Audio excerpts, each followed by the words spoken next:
آپ کی یہ بھی ذمہ داری ہے کہ آپ دعوت دیں، تبلیغ کریں اور اللہ کی توحید کی طرف اور اپنے رسالت اور نبوت کی طرف بلائیں۔ حضرت یوسف علیہ السلام نے بالکل حکمت اور نفسیات کے مطابق کہ آپ نے یہ فرمایا کہ ابھی کھانا آنا ہے اور کھانا آنے اور تمہارے کھانے کے درمیان وقت ہے ہمارے پاس، تو کیوں نہ اس دیر میں میں کچھ آپ سے باتیں کر لوں، یعنی آپ کو اللہ کی باتیں اور وحی کی باتیں اور دین کی باتیں تمہیں کیوں نہ میں بتا دوں۔ اب یہ وہ وقت تھا کہ حضرت یوسف علیہ السلام نے پھر ان کو تبلیغ فرمائی۔ اب تبلیغ کیا فرمائی؟ پہلی بات حضرت یوسف علیہ السلام نے فرمائی کہ میں نے ان لوگوں کی ملت کو، دین کو ترک کر دیا ہے کہ جو اللہ اور یوم آخرت کو نہیں مانتے۔ پہلے اس بات کو بیان کر دیا، یعنی آپ نے ان سے نہیں کہا کہ بھئی تم لوگ اللہ کو نہیں مانتے، آخرت کو نہیں مانتے، تم مشرک ہو، شرک کرتے ہو۔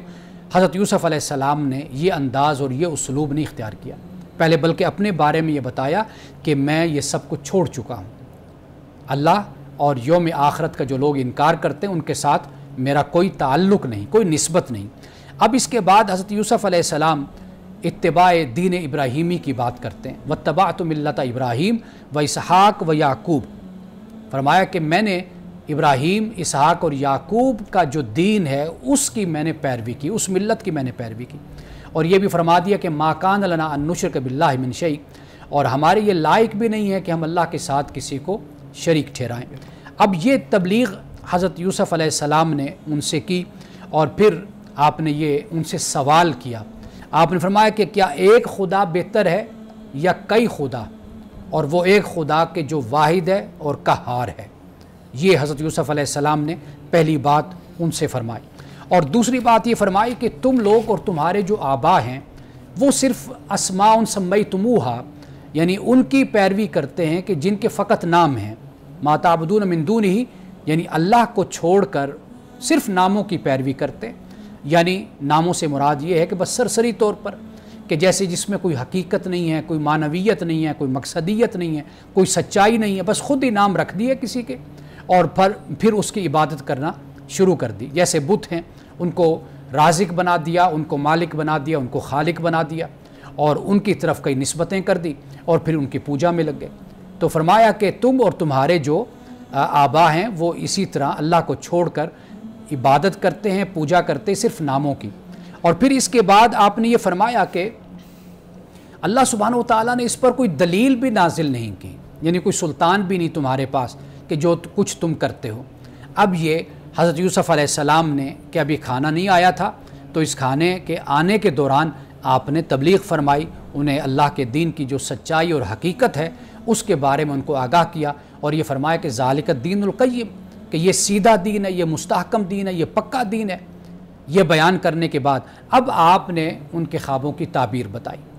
آپ نے ایک تعبیر یہ بتائی، آپ نے فرمایا کہ جو پہلا ہے کہ جس نے دیکھا کہ انی رانی آصر خمرہ، کہ وہ شراب نچوڑ رہا ہے، فرمایا کہ وہ اپنے مالک کو شراب پلائے گا، یعنی بادشاہ کو شراب پلائے گا۔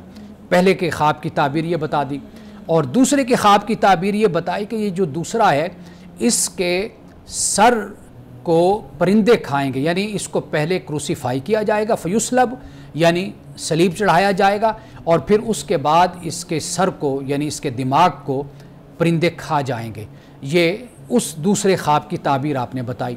اب معاملہ یہ ہے کہ پرانی کتابوں میں بیان یہ کیا جاتا ہے کہ یہ جو دو افراد تھے یہ در حقیقت ایک الزام کے سلسلے میں قید کیے گئے تھے۔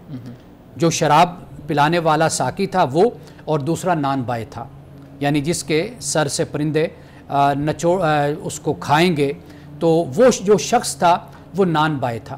اب ان دونوں پر الزام یہ تھا کہ ایک الزام جو بیان کیا جاتا ہے پہلی کتابوں میں وہ یہ کہ انہوں نے بادشاہ کو زہر دینے کی کوشش کی تھی، پہلی کوشش، یعنی پہلی بات یہ بیان کی جاتی ہے۔ دوسری بات یہ بیان کی جاتی ہے کہ انہوں نے جو بادشاہ کے مہمان آئے تھے ان مہمانوں کے لیے جو کھانا تیار کیا اس میں کچھ نمک مرچ وغیرہ زیادہ ہو گئی، کہ جس کی پاداش میں اور بادشاہ نے ناراض ہو کر ان کو جیل میں ڈال دیا۔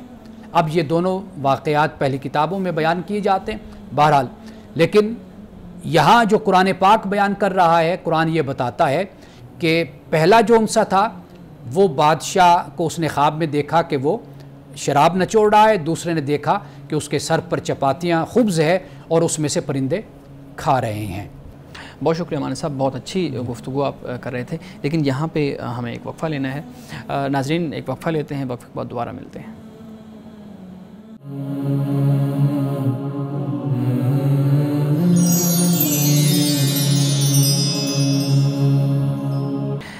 ویلکم بیک ناظرین۔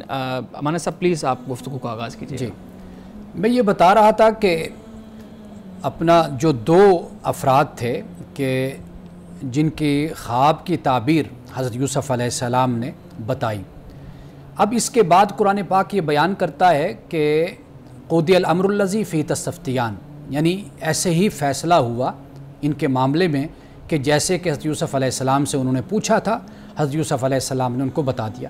یعنی یہاں سے یہ بات سمجھ آتی ہے کہ پیغمبر کی زبان سے جو بات نکلتی ہے وہی در حقیقت اللہ کا امر ہوتی ہے۔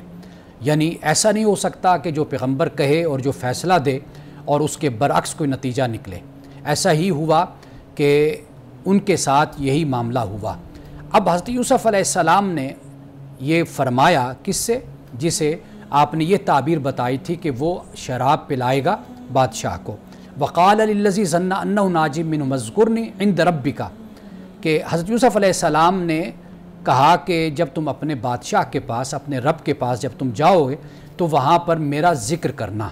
یعنی اس سے یہ معلوم ہوتا ہے کہ اگر انسان سچا ہو اور حق پر ہو اور بے گناہ ہو تو پھر اگر وہ کسی کو اپنے حق کے لیے کہے تو یہ کوئی ناجائز بات نہیں ہو جاتی۔ حضرت یوسف علیہ السلام نے یہ اسے کہا، فانساہ الشیطان، لیکن شیطان نے اس کو بھلا دیا۔ یعنی یہ جو ایک ایسا کام کہ جو برا تھا، غلط کام تھا، جبکہ اس کو یاد رکھنا چاہیے تھا اور بتانا چاہیے تھا، اس کام کے نسبت شیطان کی طرف کی گئی۔ اب حضرت یوسف علیہ السلام، قرآن پاک کہتا ہے کہ فَلَبِثَ فِي السِّجْنِ بِضْعَ سِنِينَ، کہ حضرت یوسف علیہ السلام پھر اس قید خانے میں تقریباً 9 سال تک پھر آپ وہاں پر رہے۔ یہ واقعہ کہ حضرت یوسف علیہ السلام 9 سال قید خانے میں رہے، پھر وہی جو ساقی ہے جس کے خواب کی تعبیر آپ نے بتائی، پھر اس کے سامنے دربار میں بادشاہ ذکر کرتا ہے اپنے خواب کی، اور پھر اس کو یاد آتا ہے کہ ہاں ایک شخص جیل خانے میں ہے، قید خانے میں ہے، کہ جو خواب کی صحیح تعبیر بتاتا ہے، تو اس نے پھر بادشاہ سے اجازت لے کر حضرت یوسف علیہ السلام سے ملاقات کی۔ بہت شکریہ جی، یہاں تک ہم اس کو رکھیں گے، اور اب آگے کچھ سوالات ہیں جیسے ہمارا طریقہ کار ہے، سوالات لیتے ہیں۔ اچھا، سب سے پہلے تو جو اس سے متعلق بھی ہے اور پچھلے جتنے بھی پروگرام کیے ہیں اس سے متعلق بھی ایک سوال ہے۔ ہم نے دیکھا، ابھی آپ نے ذکر کیا کہ 9 سال تقریباً وہ قید میں رہے، اسی طریقے سے ہم نے پچھلے 1-2 پروگرامز کے اندر بھی بات کی۔ آپ نے ایک پروگرام کے اندر یہ ذکر کیا تھا کہ حضرت یوسف علیہ السلام کی والدہ کے بارے میں آپ نے بتائی تھی، اور پھر اسی طریقے سے آپ نے ذکر کیا تھا کہ بھائیوں نے باقاعدہ ان کو بیچا، ایسے ہی نا آپ نے اس میں ذکر کیا تھا۔ اچھا، یہ چیزیں ہیں جو قرآن میں ہمیں صریح طور پہ نہیں ملتی ہیں، قرآن کریم کی آیات کو پڑھیں تو یہ چیزیں نہیں ہیں، لیکن یہ اس میں ہمیں ملتی ہیں، جیسے آپ نے بیان کیا اور لوگ بھی بیان کرتے ہیں۔ تو سوال میرا بنیادی طور پہ یہ ہے کہ سورہ یوسف سے متعلق یا حضرت یوسف علیہ السلام کے قصے سے متعلق بہت سی چیزیں ایسی ہیں جو قرآن میں نہیں ہیں، لیکن کہیں نہ کہیں سے وہ اس میں شامل ہو رہی ہیں۔ کیا اتھینٹک ہے، کیا اتھینٹک نہیں ہے، کیا ہمیں قرآن تک نہیں رہنا چاہیے، کون سی چیزیں؟ پھر اسی طریقے سے تو وہ ہم چھوٹے تھے تو وہ حضرت یوسف علیہ السلام کا قصہ سنانے کے لیے باقاعدہ طور پہ اہتمام ہوتا تھا، تو پھر تو بات بڑھتی جائے گی اگر ہم تھوڑی چیزیں اس میں ایڈ کرتے جائیں گے۔ دیکھیے، بات اصل یہ ہے کہ ہمیں یہ دیکھنا ہے کہ کون سی بات ایسی ہے کہ جو قرآن کے خلاف ہے۔ اچھا، یعنی مثال کے طور پر اگر تلمود میں پہلی کتابوں میں اگر زلیخا نام آتا ہے تو اگر زلیخا آپ ایک عنوان کے طور پر، نام کے طور پر بولتے ہیں تاکہ آپ کو آسانی ہو جاتی ہے بات کہنے میں، تو پھر کہنے میں کیا حرج ہے۔ اسی طرح حضرت خضر علیہ السلام ہے، اگر جو حضرت موسیٰ علیہ السلام سے جنہوں نے ملاقات کی تھی وہ خضر تھے، وہاں پر تو خضر نام نہیں آتا، لیکن یہ کہ اگر ہم اس کو بالفرض خضر ہی نام دے لیتے ہیں تو بات کرنے میں آسانی ہو جاتی ہے، بات کو پہنچانے میں آسانی ہو جاتی ہے۔ تو وہ مقامات قرآن کے کہ جہاں پر اگر دیکھیے قرآن کا جو مزاج ہے نا، اسلوب انداز ہے، قرآن مجید غیر ضروری باتوں کو ڈسکس نہیں کرتا، یعنی قرآن گزر جاتا ہے۔ مثال کے طور پر قرآن اگر یہ کہتا ہے وَلَقَدْ آتَيْنَا أَشُدَّهُ حُكْمًا وَعِلْمًا، کہ ہم نے جوانی میں حضرت یوسف علیہ السلام کو ہم نے حکم اور علم عطا کیا. صحیح ہے. اب وہ جو جوانی ہے اس کے بارے میں بحث کرنے کی کیا ضرورت ہے کہ آپ کی عمر 23 سال تھی, 33 سال تھی, 40 سال تھی, 45 سال تھی, یعنی یہ ایک اضافی بات ہو جاتی ہے. تو ہاں اگر آپ اس حوالے سے کوئی آپ کو ثبوت, کوئی دلیل آپ کو کسی اور کتاب سے مل جاتی, جیسے میں نے آپ کو بتایا تورات ہے, تلمود ہے, انجیل ہے, تو اس کے لینے میں کوئی حرج نہیں ہے, کوئی ایسی بات نہیں ہے. ہاں جہاں پہ قرآن کی حفاظت پر اور قرآن کے حکم پر اگر کہیں پر کوئی اعتراض پیدا ہوتا ہے اور بالکل اس کے برعکس کوئی بات ہوتی ہے تو پھر ہم اس سے باز رہیں گے, اس کو اختیار ہم نہیں کریں گے. نہیں ہمارے صاحب دیکھیں, آپ نے کہا کہ جو قرآن کی مخالفت میں نہیں ہے اس کو لے لیں, تو سلسلہ شروع ہو جائے گا. ہم نے پہلے دیکھا ہے کہ ہماری جو ایک مسلم تاریخ ہے, مسلم حکمرانوں کی جو تاریخ ہے, اس میں ایسے ایسے واقعات کے اندر ایسی ایسی باتیں شامل کر دی گئی ہیں. ٹھیک ہے, آپ کس کس واقعے کو آپ دیکھیں گے, ٹھیک, آپ کربلا کے واقعے کو دیکھ لیں, آپ جنگوں کے واقعات کو دیکھ لیں, آپ جو دایان اسرائیلی روایات ہیں ان کو آپ دیکھ لیں, تو یہ تو سلسلہ بہت دور تک جائے گا. دیکھیے بات یہ ہے کہ دنیا میں سب کچھ موجود ہوتا ہے اور رطب و یابس, خیر و شر, ہر چیز دنیا میں موجود ہے. اب اللہ سبحانہ و تعالیٰ نے انسان کو عقل اور شعور کی دولت بھی دی ہے اور علماء بھی ہیں, محدثین بھی ہیں, مفسرین بھی ہیں, بالکل, کہ جو ہر بات کی تنقیح کر کے بتا دیتے ہیں کہ یہ واقعہ سچا ہے یا یہ واقعہ سچا نہیں ہے. تو میرا خیال ہے کہ آپ اس چیز کا تو سد باب نہیں کر سکتے, لیکن آپ اس پر کام ضرور کر سکتے ہیں کہ اس کی تخریج کریں, اس کی تنقیح کریں اور پھر اس کے بعد آپ اس کی قبولیت اور رد کا آپ اس کا فیصلہ کریں, یعنی اتھینٹک سورسز کی طرف رجوع کریں. بالکل یہی بات ہے. یعنی اب آپ دیکھیں کہ قرآن پاک نے وشرعوا, جیسے میں نے بیان کیا, شرعوہ بثمن بخس دراہم معدودہ.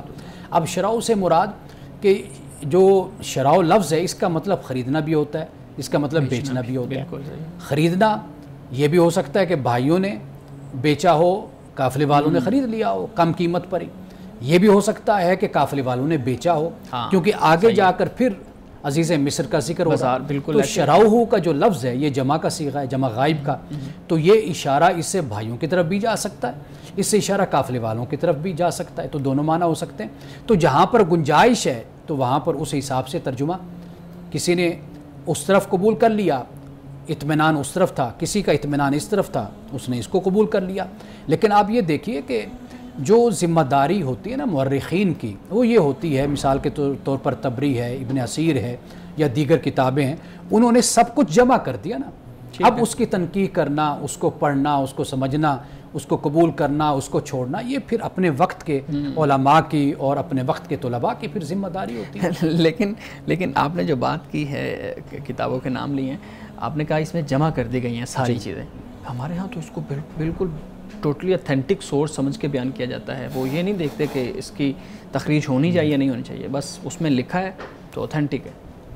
دیکھیے وہ اس بات کو ہمیں سمجھنا ہوگا نا. مثال کے طور پر میں طبری کا حوالہ دیتا ہوں, آپ ان کا مقدمہ پڑھ کر دیکھ لیجئے, امام طبری کا. انہوں نے اس بات کو نقل کیا ہے کہ بھئی میں نے سب کچھ جمع کر دیا اس میں, باقی آپ لوگ اس کو پڑھیں, اس کو دیکھیں, اس کو سمجھیں آپ. تو میرا خیال ہے کہ یہ انداز جو ہے یہ ایماندارانہ طریقہ اور متوازن انداز ہے کہ آپ اس طریقے سے باتوں کو سمجھیں اور آگے بڑھیں. آپ پھر آپ کا وہ جو آپ جس انوائرمنٹ میں رہ رہے ہوتے ہیں اس کی بھی بڑی امپورٹنس ہوتی ہے, کہاں کس لیول پہ جا کے آپ نے کیا سمجھنا ہے. بالکل ٹھیک ہے, یہاں ہمیں ایک بریک لینی ہے. ناظرین یہاں ایک وقفہ لیتے ہیں, وقفے کے بعد دوبارہ حاضر ہوتے ہیں.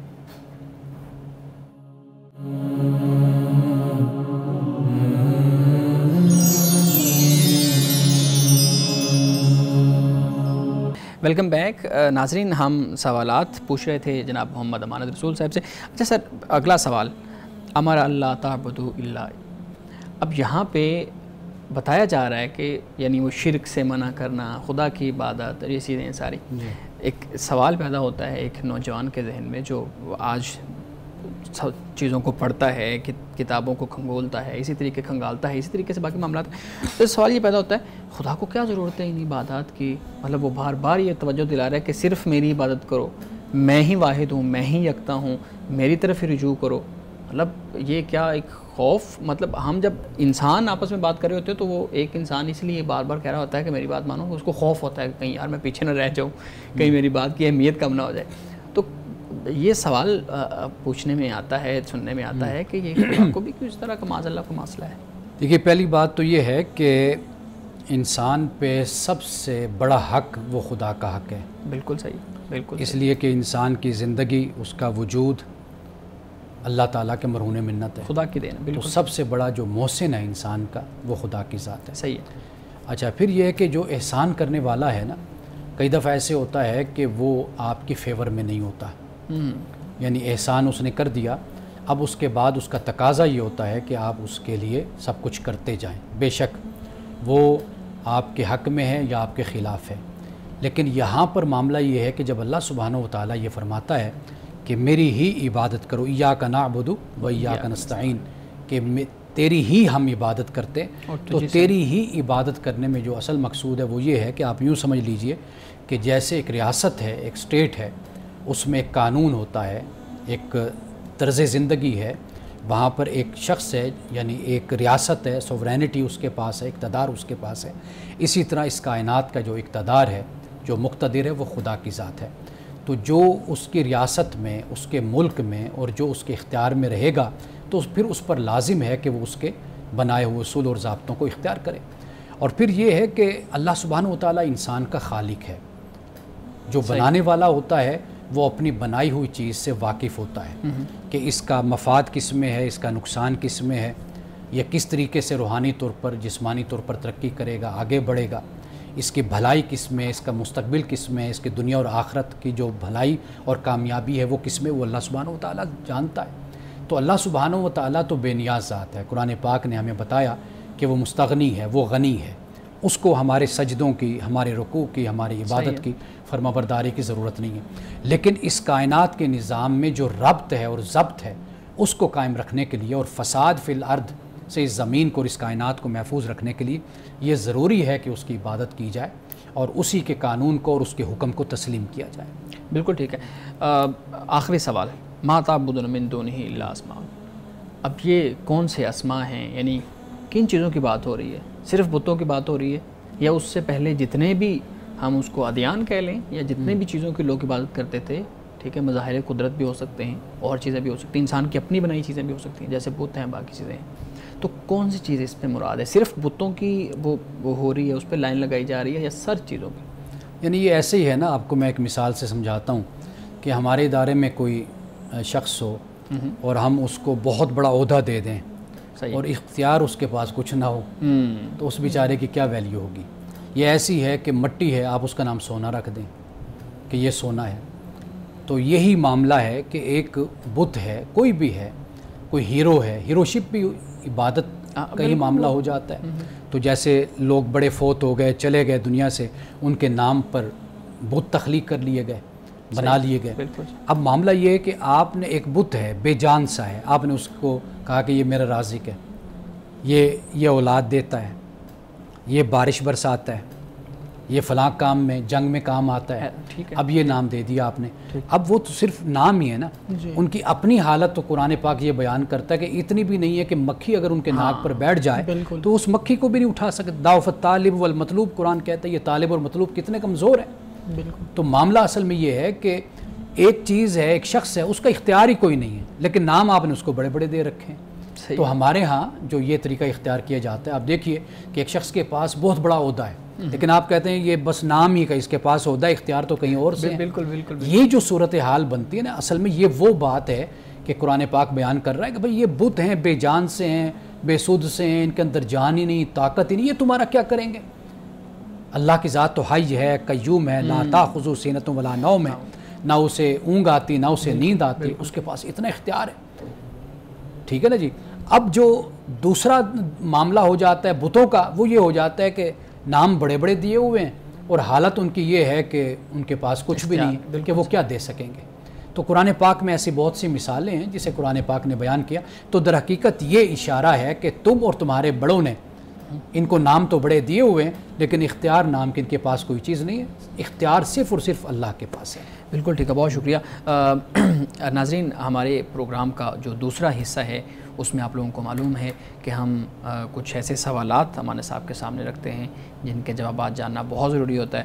میرے ساتھ موجود ہیں جناب محمد احمد بلال صاحب. بلال صاحب، آپ کے پاس کچھ سوالات ہوں گے، امانت صاحب کے سامنے رکھیے گا ایک ایک کر کے تاکہ ان کے جوابات جان سکیں. تھینک یو سو مچ. آج کے پروگرام میں کچھ خواب کے حوالے سے بھی بات ہوئی.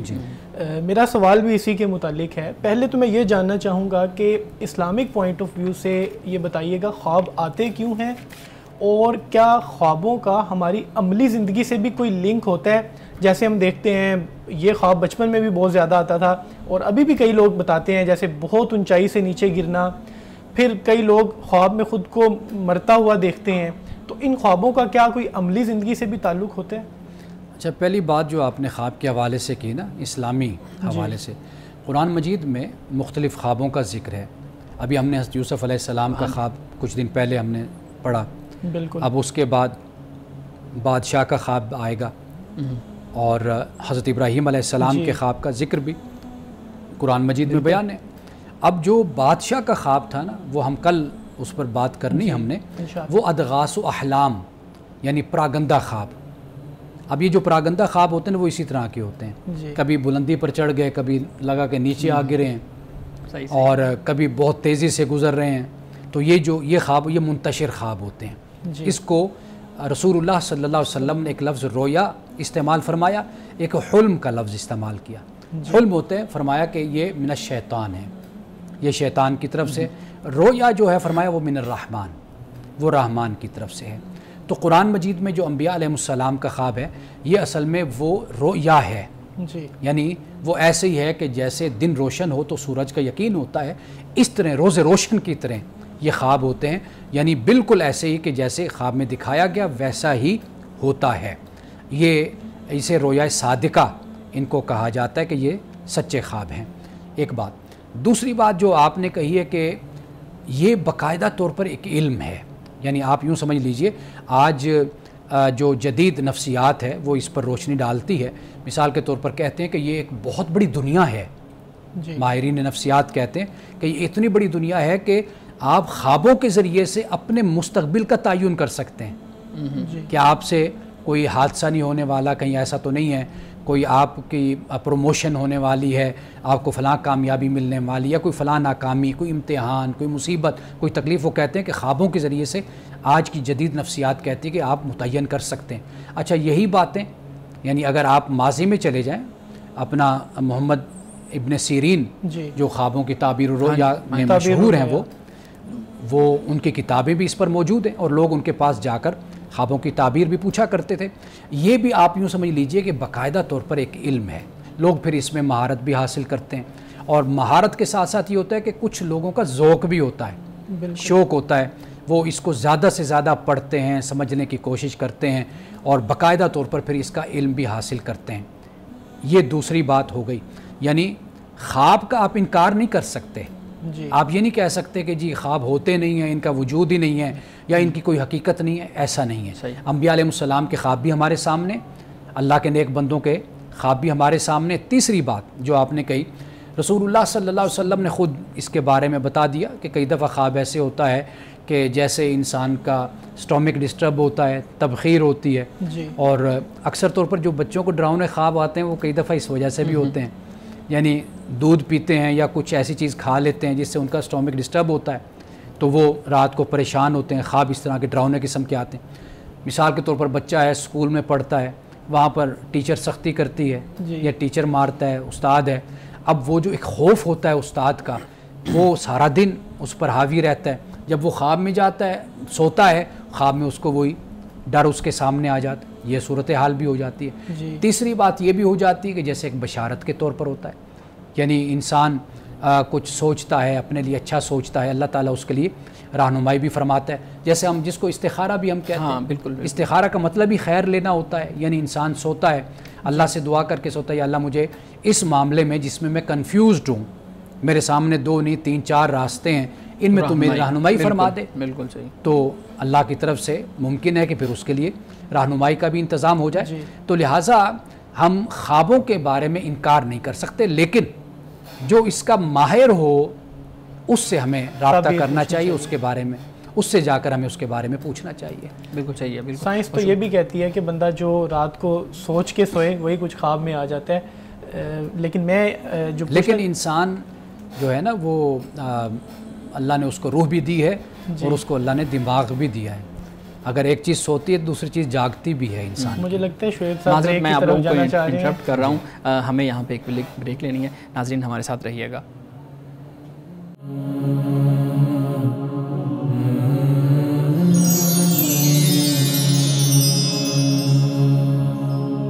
Welcome back. ناظرین سوالات کا سلسلہ جاری تھا. اچھا بلال صاحب, اگر مجھے آپ اجازت دیں تو میرے پاس ایک سے ریلیٹڈ ہمارا سوال ہے خواب سے متعلق.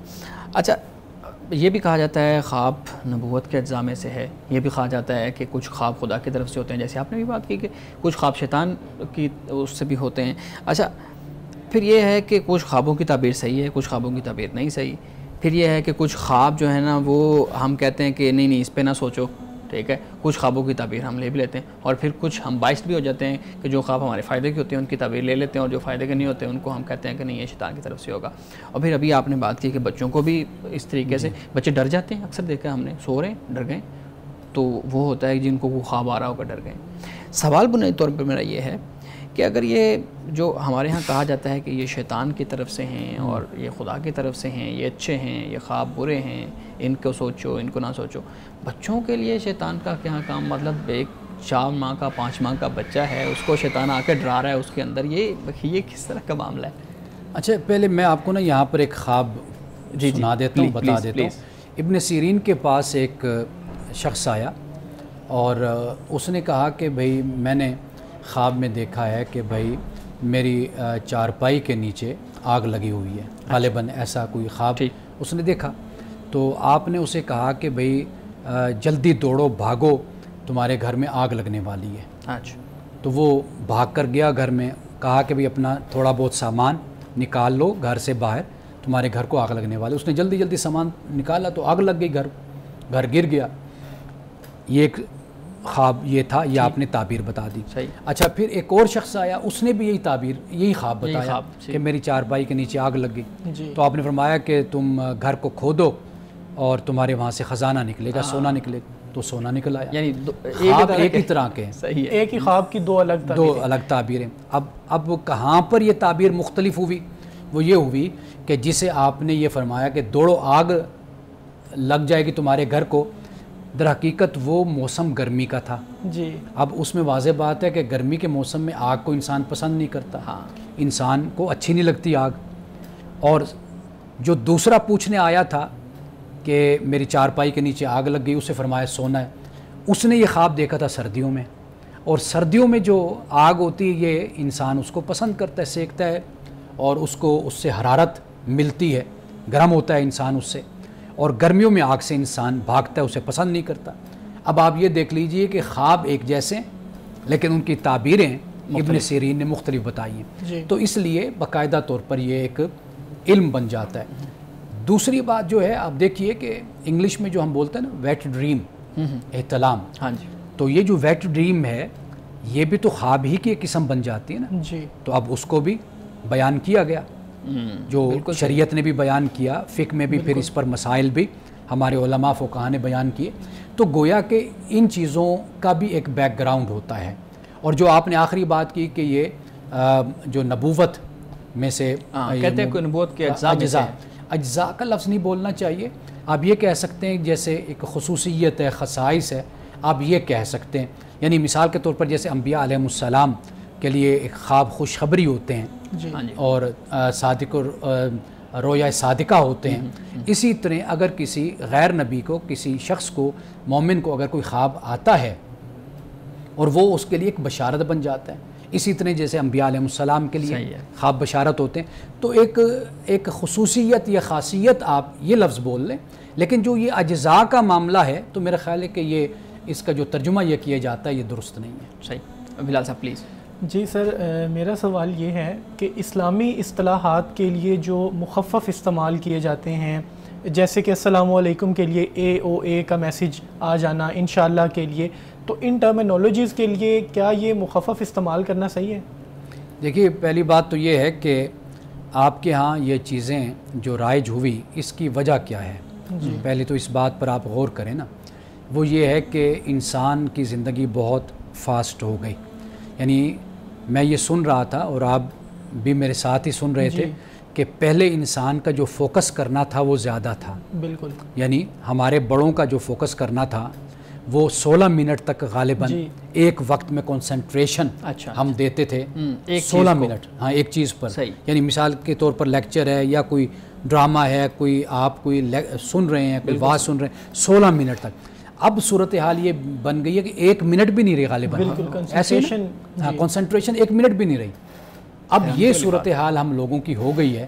تو وہاں پر آپ جب یہ رائج صورت جو پہلے تھی تو لوگ پہلے پورا میسج کر دیا کرتے تھے, پورا لکھ دیا کرتے تھے. اب اگر آپ اس طرح مخفف کر کے بھی بھیج دیتے تو اس میں کوئی ایسی قباحت نہیں ہے.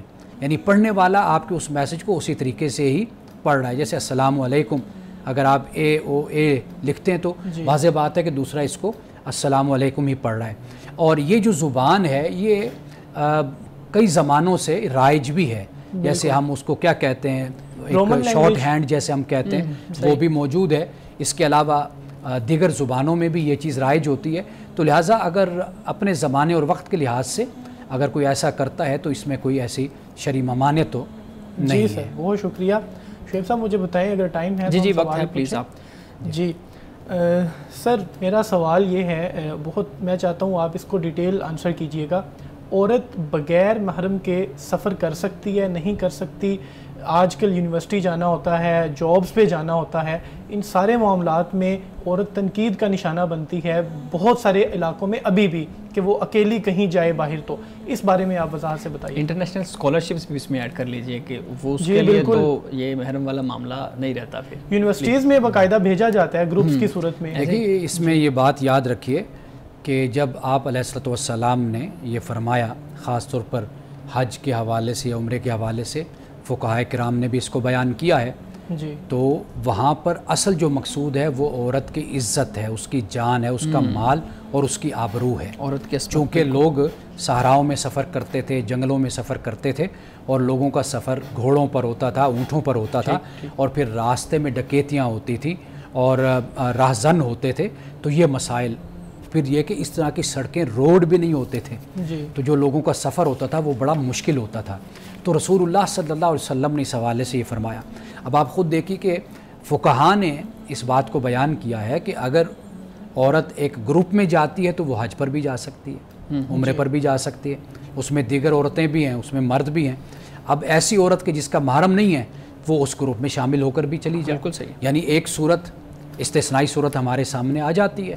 اب اس سے تھوڑا سا آگے بڑھیں, آپ دیکھیے کہ دنیا میں عورتیں سفر کرتی ہیں, یورپ جائیں, امریکہ جائیں, عرب دنیا میں جائیں, اکیلے سفر کر رہی ہوتی ہیں, لیکن وہاں پر تو کوئی محرم کی بات نہیں کرتا نا. تو لہٰذا اصل جو پیش نظر بات ہے اس معاملے میں وہ یہ ہے کہ عورت کی عزت, عورت کی آبرو, اس کا جان, اس کا مال, یہ جہاں پر محفوظ ہے وہاں پر اگر عورت اکیلے بھی سفر کرتی ہے تو وہ کر سکتی ہے. نہیں, پھر بھی ہم دیکھتے ہیں اگر لڑکی اکیلی باہر جاتی ہے تو کوئی بھی, لائک یونیورسٹیز میں آپ دیکھ لیں یا کالجز میں دیکھ لیں, اگر ایک میرڈ بھی ہے لیکن وہ اکیلی باہر ہے, اس سے 100 لوگ پوچھ سکتے ہیں, سوالات کر سکتے ہیں, بات کر سکتے ہیں, اور ممکن ہے کہ اس کی اپنی مینٹیلٹی ایسی ہو کہ وہ اس کو نیگیٹو تصور کرے. یہ بھی تو نہیں پتہ ہوتا نا کہ اگلا بندہ نیگیٹو وے میں بات کر رہا ہے یا پازیٹیو وے میں. تو اس کو کیسے دیکھیے, ایسے معاملات جو ہوتے ہیں نا, ان معاملات میں طریقہ کار یہ ہوتا ہے کہ جو خاتون ہے, جو بچی ہے, جو باہر نکلتی ہے, وہ خاص اہتمام کے ساتھ, جیسے مثال کے طور پر ہمارے ہاں ٹرانسپورٹ ہے, اس میں سفر کر لیتے ہیں, کوئی بھائی چھوڑ دیتا ہے, بہن ساتھ ہوتی ہے, ماں ہوتی ہے, باپ ہوتا ہے, اکیلے بھی اگر جائیں تو میرا خیال ہے کہ معاشرے کو درست کرنے کی ضرورت ہے. یہ پیش نظر رہنا چاہیے. یہ بات میں ہمیشہ کہتا ہوں کہ آپ یہ کام نہ کریں کہ آپ کہیں کہ جی دنیا زمانہ خراب ہے تو لہٰذا ہماری بچیاں تعلیم حاصل نہ کریں, کالج نہ جائیں, یونیورسٹی نہ جائیں. آپ ان اوباشوں کا علاج کریں نا جو معاشرے میں بچیوں کو ہراساں کرتے ہیں, ان کو پریشان کرتے ہیں. در حقیقت آپ ان کو پکڑیں نا, بجائے اس کے کہ آپ بچیوں کا راستہ بند کر دیں, ان کو تعلیم کی طرف نہ جانے دیں, گھر سے نہ نکلنے دیں. آپ ایک بات دیکھیے کہ ہم یہ چاہتے ہیں کہ جب ہماری بیوی یعنی ہمارے گھر جب بچے کی پیدائش ہو تو وہ جو گائنیکولوجسٹ ہو وہ خاتون ہو. ہاں, ہم یہ چاہتے ہیں. ہم یہ بھی چاہتے ہیں, میرے بے شمار دوست ہیں جو یہ چاہتے ہیں کہ ہماری بیٹی کو پڑھانے کے لیے گھر میں خاتون ٹیچر آئے, ٹھیک ہے، ہم ہر جگہ پر یہ چاہتے ہیں کہ فیمیل ہو، لیکن جب اپنی بچی کو پڑھانا ہو یا ڈاکٹر بنانا ہو یا اس کو ٹیچر بنانا ہو یا لیکچرر بنانا ہو، پھر وہاں پہ ہم کہتے ہیں کہ بچیوں کو گھر سے نہ نکالیں۔ تو جب ہماری بچیاں تعلیم حاصل نہیں کریں گی، ان شعبوں میں آگے نہیں بڑھیں گی، تو پھر آپ مجھے بتائیے کہ پھر علاج کے لیے مرد ہی ہوں گے نا پھر۔ تو لہٰذا اس پر کام کرنے کی ہمیں ضرورت ہے، نہ یہ کہ ہم بچیوں کا راستہ بند کر دیں اور ان کو گھروں میں بٹھا دیں۔ نہیں سر، سوال تو یہ پیدا ہوتا ہے نا کہ جب یہ حکم تھا کہ محرم کے بغیر سفر نہیں کر سکتی، تب بھی تو کہا جا سکتا تھا کہ ان اوباشوں کا علاج کیا جائے، بجائے یہ کہ ان کے ساتھ محرم کی پابندی لگائی جائے، تب تو نہیں کہا گیا۔ دیکھیے قرآن مجید میں سورۃ الاحزاب میں ان اوباشوں کا علاج کیا گیا، اور اتنا سخت علاج کیا گیا کہ پڑھ کر بھی آپ پریشان ہو جائیں گے۔ ایسا ہی ہے، جی بالکل صحیح ہے۔ اچھا بلال صاحب، یہ بڑی انٹرسٹنگ ایک ڈیبیٹ ہے، اس کے اوپر میرے بھی سوالات ہیں، لیکن ہمارا جو وقت ہے وہ ہمیں اجازت نہیں دے رہا۔ ناظرین، ہمارے جو پروگرام کا وقت ہے وہ اپنے اختتام کو پہنچ رہا ہے۔ اس دعا کے ساتھ اپنے پروگرام کا اختتام کریں گے، خدا تعالی ہمیں حسن کلام اور تاثیر کلام عطا فرمائے، ہماری زبان کی گروں کو کھول دے اور سننے والوں تک خیر کا پیغام پہنچے۔ اجازت دیجیے، خدا حافظ۔